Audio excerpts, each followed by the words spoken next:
আসসালামু আলাইকুম সবাইকে। আশা করি সবাই ভালো আছেন। নতুন আরেকটি ভিডিও নিয়ে পিঙ্কিশ রান্না করে আপনাকে স্বাগতম। খুব কম মশলা দিয়ে আজকের এই মুরগির মাংস রান্নাটা আপনাদের সাথে শেয়ার করব। মশলা কম দিয়ে রান্না করলেও মুরগির মাংসের স্বাদটা হয়েছিল অতুলনীয়। আর এই মুরগির মাংসটা রান্না করেছিলাম মাটির চুলায়। তাহলে চলুন দেখে নিই আজকের এই মুরগির মাংস রান্না করতে কী কী উপকরণ ব্যবহার করেছি। প্রথমে আমি মুরগির মাংসটাকে ভেজে নিব। তার জন্য আমি এখানে মশলা দিয়ে মুরগির মাংসটাকে আগে ম্যারিনেট করে নিচ্ছি। আমি এখানে ব্যবহার করেছি মরিচের গুঁড়া, হলুদের গুঁড়া, ধনে গুঁড়া, পরিমাণ মতো লবণ এবং জিরের গুঁড়া। মাংসটাকে ভালো করে মেখে আমি 10 মিনিটের জন্য রেস্ট রেখে তারপর আমি মাংসটাকে ভেজে নিচ্ছি। প্রথমে আমি কড়াইতে তেল দিয়ে একটু লবণ দিয়ে নিচ্ছি যাতে করে মাংসটা কড়াইতে লেগে না যায়। তারপর আমি মুরগি মাংসটাকে এই এতটুকু পরিমাণ তেলেই ভেজে নিব। তবে চাইলে আপনি মুরগি মাংসটাকে ডুবো তেলে ভাজতে পারেন, তবে আমি মনে করি ডুবো তেলে ভেজে বাকি তেলটাকে নষ্ট করার কোনো দরকার নেই। এতটুকু তেলই আপনি মুরগি মাংসটাকে ভাজতে পারবেন। আমি একটু সময় নিয়ে মুরগি মাংসটাকে ভালো করে ভেজে নিয়েছি। তো দেখতে পাচ্ছেন আমার এখানে মুরগি মাংসটা প্রায় ভাজা হয়ে গেছে। এখন আমি মুরগি মাংসটাকে চুলা থেকে তুলে নিব। তো আপনারা দেখতে পাচ্ছেন আমি মুরগি মাংসটাকে একদম লাল করে ভেজে নিয়েছি। মুরগি মাংসটা কিন্তু এখানে প্রায় সেদ্ধ হয়ে গেছে। আমি সেই একই কড়াইতে বেঁচে যাওয়া তেলটাতেই মুরগি মাংসটাকে ভুনা করে নিব। প্রথমে আমি তেলে দিয়ে দিয়েছি গোটা গোলমরিচ এবং দারুচিনি, তারপর পেঁয়াজ বাটাটাকে ভালো করে ভেজে নিয়ে তারপর আমি দিয়ে দিয়েছি রসুন বাটা। এখন এই রসুন বাটা এবং পেঁয়াজ বাটাটাকে আমি ভালো করে ভেজে নিব। এরই মাঝে আমি আদা বাটাটা দিয়ে দিয়েছি। এখন এই আদা বাটা, রসুন বাটা এবং পেঁয়াজ বাটাটাকে আমি ভালো করে তেলে ভেজে নিব। আমি প্রায় হালকা ব্রাউন করে ভেজে নিব।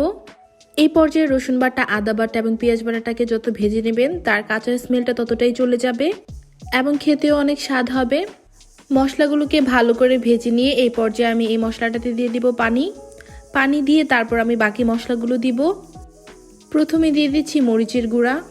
আমি এখানে 2 চা চামচের পরিমাণ মতো মরিচের গুঁড়া ব্যবহার করেছি। তারপর দিয়ে দিচ্ছি হলুদের গুঁড়াটাও আমি বেশি পরিমাণে ব্যবহার করেছি। তারপর দিয়ে দিয়েছি ধনে গুঁড়া। এই মশলাগুলোকে ভালো করে কষিয়ে নিয়ে তারপরে আমি জিরের গুঁড়াটা ব্যবহার করব। আমি সবসময় জিরাগুলোকে ভেজে তারপরে গুঁড়ো করে নিই, তার জন্য আমি এই জিরের গুঁড়াটাকে লাস্ট পর্যায়ে ব্যবহার করছি।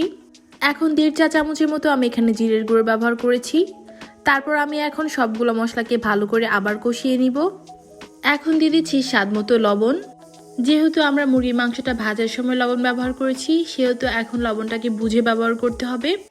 এখন এই সবগুলো মশলাকে আমি ভালো করে কষিয়ে নিয়েছি। মশলাগুলোকে ভালো করে কষিয়ে আমি এখানে মশলাতে পানি ব্যবহার করব না, সরাসরি ভাজা মাংসগুলো দিয়ে দিব। ভাজা মাংসগুলো দিয়ে আমি এই মশলা এবং মাংসটাকে ভালো করে আবার কষিয়ে নিব। মাংসটাকে আপনারা যত কষিয়ে নেবেন মাংসের স্বাদটা ততটাই বেড়ে যাবে। এই মাংসটাকে আমি একটু সময় নিয়ে ভালো করে কষিয়ে নিয়েছি, যতক্ষণ না পর্যন্ত মশলাটা এবং মাংসটা একসাথে লেগে না যাচ্ছে। মাংসটাকে আপনারা ততক্ষণ কষিয়ে নেবেন যতক্ষণ না পর্যন্ত মাংস থেকে এরকম তেল না বের হয়ে এসেছে। আমার এখানে মাংসটা কষানো হয়ে গেছে। এখন আমি এখানে গরম পানি ব্যবহার করব। চেষ্টা করবেন এখানে গরম পানিটাই ব্যবহার করার জন্য, তবে চাইলে এখানে ঠান্ডা পানিও ব্যবহার করা যাবে। গরম পানি দিয়ে ভালো করে নেড়ে এখন আমি একটা ঢাকনার সাহায্যে ঢেকে দিব। যেহেতু আমি মাংসটাকে আগেই ভালো করে ভেজে নিয়েছি আর ভাজার সময় আমার মাংসটাও সেদ্ধ হয়ে গিয়েছিল, তার জন্য আমি এই মাংসটাকে বেশি সময় নিয়ে রান্না করব না। আর মশলাগুলোকেও আমি আগে ভালো করে কষিয়ে নিয়েছি। আর এ পর্যায়ে আমি চুলার আঁচটা অনেক বাড়িয়ে দিয়েছি। একটু পরপর ঢাকনাটাকে উঠিয়ে আমি মাংসটাকে ভালো করে নেড়ে দিচ্ছি যাতে করে নিচে দিয়ে লেগে না যায়। ঝোলটা আরেকটু শুকিয়ে আসলে আমি চুলা থেকে মাংসটাকে নামিয়ে ফেলবো। এই পর্যায়ে আপনি চেখে দেখতে পারেন যে এখানে লবণের স্বাদটা ঠিক আছে কিনা, অথবা চামচ দিয়ে ভেঙে দেখতে পারেন যে মাংসটাও সেদ্ধ হয়েছে কিনা। তো আমার মাংসটা প্রায় হয়ে এসেছে। আমি আর 1-2 মিনিটের মধ্যেই মাংসটা চুলা থেকে নামিয়ে ফেলবো। তো আমার মাংস রান্না হয়ে গেছে। আপনারা দেখতে পাচ্ছেন মাংসের কালারটা কতটা সুন্দর এসেছে। আর এই মাংসের স্বাদটাও কিন্তু অনেক ভালো ছিল। আমি কিন্তু এই মাংসে বাড়তি কোনো মশলা ব্যবহার করিনি, বাড়িতে যা মশলা থাকে সেই মশলা দিয়ে মাংসটা রান্না করেছি।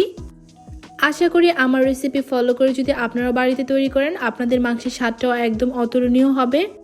আশা করি আমার আজকের রেসিপি আপনাদের কাছে ভালো লেগেছে। যদি ভালো লেগে থাকে তাহলে প্লিজ আমার চ্যানেলটা সাবস্ক্রাইব করবেন। আর যারা সাবস্ক্রাইব করেছেন তাদেরকে অসংখ্য ধন্যবাদ। দেখা হবে নেক্সট কোনো ভিডিওতে। সে পর্যন্ত সবাই ভালো থাকবেন, সুস্থ থাকবেন। আল্লাহ হাফেজ। I wanna thank you, every single one.